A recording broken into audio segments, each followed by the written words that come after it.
Telah diterangkan dalam kitab As-Suluki dan Muqatil Ibnu Sulaiman, sesungguhnya malaikat Israel itu mempunyai tempat tidur ranjang yang terletak di langit yang ketujuh. Ada yang mengatakan terletak pada langit yang keempat. Dalam menciptakan malaikat maut Israel, Allah Subhanahu wa taala menjadikan dari nur. Ia mempunyai 70.000 kaki dan mempunyai 4.000 sayap, dan seluruh tubuhnya dipenuhi dengan berbagai mata dan lisan. Tidak satu pun makhluk dari anak Adam alaihissalam dan burung-burung dan semua yang mempunyai nyawa kecuali berada dalam pengawasannya. Dan di dalam malaikat Israel terdapat wajah, mata, tangan, telinga dan jumlahnya menurut bilangan seluruh manusia. Maka ia mencabut ruh dengan tangan itu dan ia terlihat dengan wajahnya yang bisa tepat pada muka manusia. Demikianlah cara malaikat Israel mencabut nyawa pada makhluk pada setiap tempat. Apabila telah meninggal dunia, maka hilanglah cahaya di wajah orang tersebut. Dan dalam riwayat lain diterangkan, sesungguhnya malaikat Israel itu mempunyai 4 wajah, yaitu wajah di mukanya, wajah di kepalanya, wajah di punggung dan wajah di 2 telapak kakinya. Maka ia mencabut ruh para nabi dan para malaikat dari wajah yang berada di atas kepalanya. Mencabut ruh orang-orang mukmin dicabut dari wajah yang ada di mukanya. Ketika ia mencabut ruh orang-orang kafir dari wajah yang ada di punggungnya. Dan ia mencabut ruh para jin dari wajah yang berada di kedua telapak kakinya. Salah satu kaki dari malaikat Israel berada di tepi neraka Jahannam, sedangkan yang lain berada di atas ranjang dalam surga. Dalam riwayat lainnya dikatakan pula, karena begitu besarnya malaikat Israel, andaikan seluruh air laut dan air sungai dituangkan di atas kepalanya, maka tidaklah menetes sedikit pun air itu akan jatuh ke bumi. Juga dalam riwayat lain dikatakan bahwasanya Allah Subhanahu wa taala dalam menciptakan bumi seluruhnya dalam malaikat Israel yang seperti meja yang telah diletakkan di hadapan seseorang untuk menyantap dari apa yang ada di hadapannya menurut apa yang ia sukai. Maka demikian itulah malaikat Israel dalam menghadapi semua makhluk, maupun dalam membolak-balikkan bumi sebagaimana anak keturunan Adam ketika membolak-balikan sekeping mata uang. Dikatakan pula dalam riwayat yang lain, sesungguhnya malaikat Israel tidak akan turun kecuali kepada para nabi dan para rasul. Malaikat Israel tersebut mempunyai khalifah untuk mencabut nyawa binatang buas, binatang-binatang lainnya. Dan dalam riwayat yang lain diterangkan, apabila Allah Subhanahu wa taala melenyapkan makhluknya dari golongan manusia atau dari golongan lain, maka Allah Subhanahu wa taala melenyapkan mata yang berada pada jasad malaikat Israel semuanya. Tinggal 8 makhluk. Mereka itu adalah malaikat Israfil, malaikat Mikail, malaikat Jibril, malaikat Israel, dan 4 malaikat yang menguasai Ars.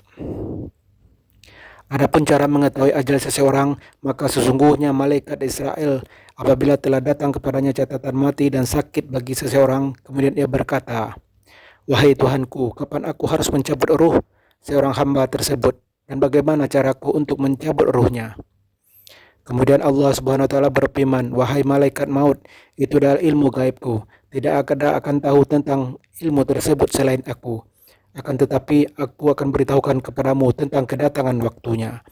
Dan aku akan berikan kepadamu beberapa alamat yang mana kamu akan melaksanakan atas perintah datangnya alamat tersebut. Sesungguhnya terdapat malaikat yang diberi kekuasaan atas segala ruh dan alman perbuatan seseorang. Dan dia akan datang kepadamu, kemudian ia berkata, telah cukup umur si fulan." Sedangkan malaikat yang beri tugas atas rezeki dan amal perbuatan manusia lalu berkata, telah sempurna rezeki dan amal perbuatannya. Apabila orang tersebut termasuk orang yang beruntung, maka jelaslah nama orang tersebut tertulis di dalam kitab yang berada di sisi malaikat Israel, berupa tulisan cahaya yang putih. Dan apabila orang tersebut dari golongan orang celaka, maka jelaslah nama orang tersebut dalam tulisan yang hitam.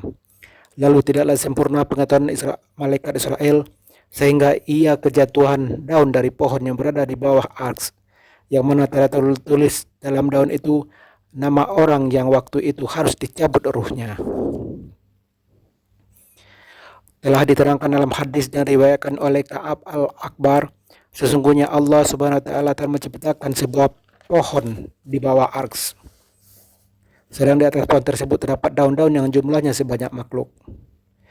Dan apabila telah sampai ajal seseorang dan umurnya tinggal 40 hari, maka jatuhlah daun tersebut di atas pangkuan malaikat maut. Dari daun yang jatuh itulah ia mengetahui bahwa ia diperintahkan untuk mencabut ruh yang telah tertulis nama pemiliknya. Dan setelah itu para malaikat mengatakan, dia dalam keadaan mati di langit, akan tetapi hidup di atas bumi selama 40 hari. Dan ada yang mengatakan bahwasanya malaikat Mikail turun dengan membawa buku kepada malaikat Israel di sisi Allah SWT yang telah tertulis dalam buku itu, nama seorang ruh yang hendak dicabut. Di tempat ruh itu dicabut dan sebab-sebab ruh itu dicabut. Dan juga diterangkan oleh Abu Laits, sesungguhnya telah turun 2 tetes dari bawah arks atas nama pemiliknya. Salah satu tetes tersebut berwarna hijau, sedangkan yang satu laginya berwarna putih. Dan apabila jatuh tetes yang berwarna hijau terhadap sebuah nama, maka diketahuilah bahwasanya ia termasuk orang-orang yang celaka. Dan apabila telah jatuh tetes yang berwarna putih terhadap sebuah nama, maka diketahuilah bahwasanya dia termasuk orang-orang yang beruntung. Adapun untuk mengetahui tempat kematian seseorang, maka dikatakan bahwa Allah SWT telah menciptakan malaikat yang diberi kekuasaan atas semua yang dilahirkan. Malaikat itu dinamakan malaikat Arham. Tatkala Allah menciptakan seseorang dalam rahim, maka dia Allah memerintahkan kepada malaikat Arham untuk memasukkan tanah dari bumi kematian seseorang ke dalam sperma pada rahim ibunya. Maka berkeliling seorang hamba di tempat tersebut kemana saja ia hendaki di dunia. Kemudian ia kembali ke tempat pengembalian tanah semula, maka matilah ia di situ.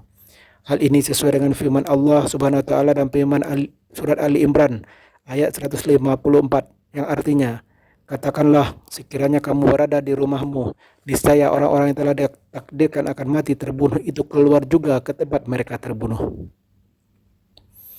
Dan berdasarkan firman Allah dalam surah Ali Imran tersebut terdapat sebuah cerita. Sesungguhnya malaikat Israel pernah mengatakan dari masa yang lampau dengan wujud seorang laki-laki. Pada suatu hari malaikat Israel masuk ke dalam rumah Nabi Sulaiman. Maka Nabi Israel itu melihat seorang pemuda yang berada di dekat Nabi Sulaiman. Pemuda itu gemetaran karena rasa takutnya dari malaikat Israel. Ketika malaikat Israel telah pergi, berkatalah pemuda itu kepada Nabi Sulaiman, "Wahai Nabi Sulaiman, sesungguhnya aku menghendaki agar engkau memerintahkan kepada angin supaya membawaku ke negeri Cina." Maka Nabi Sulaiman memerintahkan kepada angin dan dibawalah pemuda itu ke negeri Cina. Ketika malaikat Israel kembali ke Nabi Sulaiman, maka Nabi Sulaiman bertanya kepada malaikat Israel tentang sebab malaikat Israel melihat seorang pemuda yang berada di dekatnya. Maka malaikat Israel menjawab, "Sesungguhnya aku diperintahkan Allah untuk mencabut ruh yang pada hari ini di negeri Cina. Padahal aku lihat ia sedang berada di sisimu. Maka aku merasa heran dari kejadian ini." Maka Nabi Sulaiman memberitahu kepada malaikat Israel dan menceritakan kepadanya bahwa pemuda itu telah meminta kepadanya untuk memerintahkan angin agar membawanya ke negeri Cina. Kemudian malaikat Israel berkata, "Maka sekarang aku akan mencabut ruhnya pada hari ini di negeri Cina."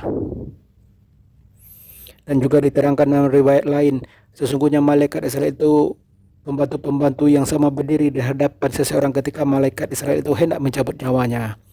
Apabila kamu tidak mengetahui, sesungguhnya telah diceritakan bahwasanya ada seorang lelaki yang lisannya selalu berdoa sebagai berikut, "Allahumma firli wali malikil samsi," yang artinya, "Ya Allah, ampuni dosa-dosaku dan malaikat-malaikat yang menjaga matahari." Maka malaikat yang menjaga matahari minta izin kepada Allah untuk mendatangi orang tersebut. Ketika penjaga matahari malaikat itu turun kepadanya, maka berkatalah kepada orang tersebut, "Sesungguhnya kamu adalah yang paling banyak mendoakan kepadaku. Maka apa yang kamu butuhkan sekarang?" Orang itu menjawab, "Ya, aku butuhkan sekarang adalah agar kamu membawaku ke tempatmu. Karena sesungguhnya aku menginginkan agar kamu bertanya mengenai diriku pada malaikat Israel, agar kamu diberitahukan kepadaku tentang dekatnya ajalku." Berkatalah seorang rawi, maka malaikat penjaga matahari membawa orang tersebut dan mendudukkannya di tempat matahari.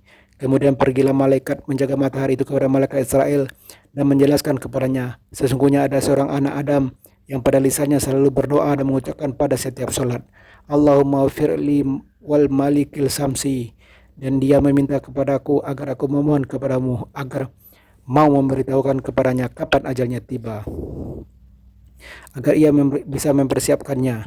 Kemudian malaikat Israel melihat bukunya, lalu ia berkata, "Sangat jauh sekali, sesungguhnya kawanmu itu mempunyai amalan yang agung dan ia tidak akan mati hingga ia duduk di tempat dudukmu dari tempat matahari."